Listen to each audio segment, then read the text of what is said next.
শনিবার সন্ধ্যায় 1 মিনিটে টর্নেডো লন্ডভন্ড ধনেখালি এবং তারকেশ্বরের বেশ কয়েকটি গ্রাম ক্ষতিগ্রস্ত বহু বাড়ি। বাসিন্দাদের দাবি বারবার আবেদন করেও আবাসের ঘরই মেলেনি।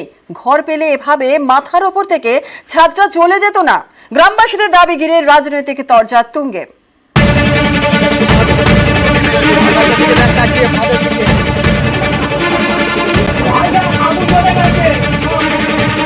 মাত্র 1 মিনিটের ঝড়, টর্নেডো, তাতেই সব লন্ডভন্ড।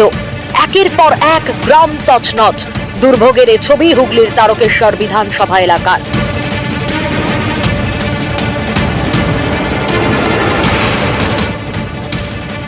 দু বছর ধরে আবাসে বরাদ্দ নেই, তাই ঠিকানা বলতে কাঁচা বাড়ি। এসব বাড়ি ঝড়ে লন্ডভন্ড। শনিবার তখন সন্ধে 6টা। তারকেশ্বর ব্লকের জিয়ারা, হবিবপুর, মোহনপুর এবং ধনেখালি ব্লকের নিশ্চিন্তপুরের উপর দিয়ে বয়ে যায় টর্নেডো। ঝড়ের তাণ্ডবে লন্ডভন্ড এইসব গ্রাম। সব থেকে বেশি ক্ষতিগ্রস্ত নিশ্চিন্তপুর।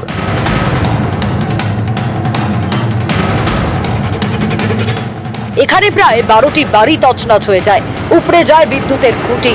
রাতেই এলাকায় যান প্রশাসনের আধিকারিকরা। ক্ষতিগ্রস্তদের দেওয়া হয় ত্রিপল। স্থানীয়দের বক্তব্য, আবাসের ঘর পেলে এভাবে মাথার উপরের ছাদটা সরে যেত না। আজকে এই অবস্থা, আমাদের লোকের বাড়ি আছে, লোকের বাড়িতে আছি, আজ বললে কাল বেরিয়ে যেতে হবে। কিন্তু এইরকম অবস্থা কি করব, কোথায় যাব? আজকে যদি আমাদের আবাস যোজনা সত্যি বাড়িটা দিত, তাহলে আমাদের এই দুর্গতি হতো না। ইন্দিরা আবাসনে করেছিলেন বাড়ির আবাস? কতবার পরে তুলে নিয়ে গেছে, কত কিছু করেছে, আমাদের ঘরে কিছু দেয়নি। কিছু দেয়নি। একটু ঘর দূর থাকলে কি তেমন ক্ষতি হতো? আমার তো থাকার আশ্রয়টা হতো। যদি আবাস যোজনার এই টাকা আজকে যদি পশ্চিমবঙ্গ সরকারের মাধ্যমে দিত বা কেন্দ্রীয় সরকার এটা যদি বঞ্চনা না করত, তাহলে এই নিশ্চিন্তপুর গ্রামের যে কজন তালিকাভুক্ত ছিল তাদের এই ক্ষয়ক্ষতিটা হতো না। কেন্দ্রীয় সরকার যথাযথ নিয়ম মেনে আবাস যোজনার ঘরগুলো অ্যালটমেন্ট করে, কিন্তু এখানে তৃণমূলের গভর্নমেন্ট সেগুলোকে ভরণ পোষণের রাজনীতিতে সব নষ্ট করে দেয়। যাদের বাড়ির মাথায় ছাদ নেই তাদেরকে ছাদ দেয় না, তারা যাদের ছাদ আছে দোতলা তিনতলা বাড়ি তাদেরকে ছাদ দেয়। আজকে যদি প্রকৃতপক্ষে গরিব মানুষগুলো যদি ছাদ পেত, তাহলে আজকে এই ভয়ঙ্কর দৃশ্য দেখতে হতো না।